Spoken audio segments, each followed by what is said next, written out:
Hey everybody, it's Felisa. Let me turn this down. So I was in a shop the other day, and an interesting topic came up, and I was thinking about it. Like, it was so interesting to me when it first came up, and I've been thinking about it and wondering how I was going to present it. So, first of all, I want to give a shout out to everyone over at Be Golden Salon in Southfield, Michigan, where they did my lashes. Beautiful job, ladies. Anyway, so we were just talking about a whole variety of things, and per my usual, I'm jumping in and out of people's conversations because it was interesting to me. But one of the ladies, the owner, said that she wished that people had been like more forthcoming and being more honest about marriage and what it really takes to be married, and all this kind of thing. And I was, my question was, does it help? Does it deter you at all? Like, I don't know that there's sufficient conversation that can actually prepare you for what marriage really is, and the things and the challenges that people go through as a couple, and how to even attack that, because I'm sure women all over the world have heard, stories about childbirth, and I could give you 4 different examples of childbirth because I've had 4 babies, and while the situations and the scenarios were very similar, some of those births were very different, and it obviously did not deter me from going on to having subsequent children. No matter how hard it was or how difficult the births were, it was all worthwhile. And even now I talk about like my son's birth because I had to have Pitocin, which is the devil, y'all. I'm trying to tell you, if you can avoid Pitocin, don't get that. But it's difficult to convey to someone who's never given birth, or perhaps never given birth with Pitocin, how awful Pitocin is, and how to live through it. And and I'm not saying that marriage is awful by any stretch of the imagination, but everyone approaches it in a very different way. And I think that for the most part, people just don't have comprehensive conversations with the person that they intend to marry, because people get stuck in romance mode, and it's all goodness and light, and it's all just, oh, we're just gonna be happy, and we're always gonna agree. And even if you don't say things like that in your mind, you're thinking, oh, well, let's just take, it's a matter of just talking about it and working it out, and things of that nature. And it's not always that simplistic. It really isn't. You're taking 2 completely different people who were raised 2 completely different ways, have different perspectives on things, and really until you have a situation that is in your face that you have to deal with, that y'all wasn't prepared for, that you never talked about, because who knew that this was going to come up?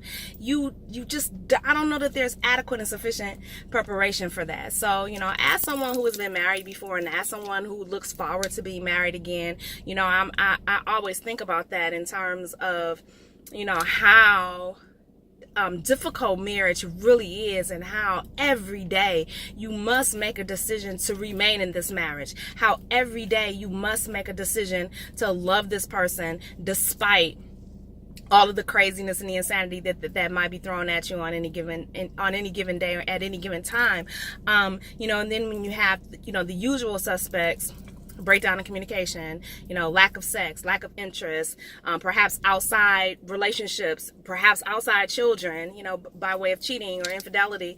What do you do in those situations? And it's so easy to look at someone else's situation and say, oh girl, I be gone. You're not about to have no baby on me and just do this, that, and the third. I'm gonna be gone. But the reality is that this is your marriage. This is literally what you sign up for, because you take the best and the worst of an individual at any given time, and you must deal with that on a day-to-day basis. And honestly, if you're not willing to get in the trenches and fight, and I'm not saying that I don't have deal breakers, because I do, and I'm not saying that there are not things that will cause me to be divorced. Clearly they are, because I am divorced.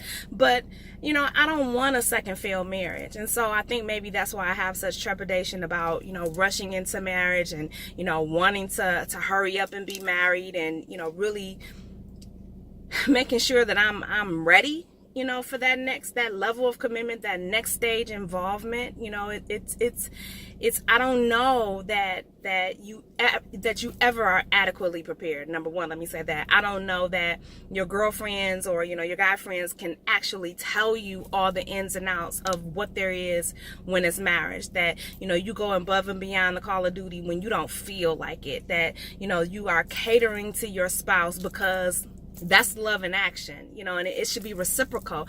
That, you know, these notions of, you know, you do this and I do that are out the window, because it's about we do this, not you and you. It's us. This is an us thing. We are in this together, and we must fight to preserve our relationship, because if we don't, we really are vulnerable to not just, you know, attacks of you know, whoever or whatever, but we really are vulnerable to each other, because we start to take each other for granted, and we start to really despise the things that drew us to each other in the first place. What is that saying, that, you know, the same things make you laugh, make you cry? Yeah, so, you know, I kind of would love to hear your feedback. If you're married, is there anything that you wish people had told you? And if they had told you that, would you have listened? Would it have been in a way that you would have thought would be applicable to you? If you're not married, do you seek out the advice of people who perhaps have been married? Do you listen to people who have had terrible marriages in terms of like what not to do? Is that something that's even on your radar? I would really, really love to hear your perspective and your feedback. Yeah, because that was very interesting to me.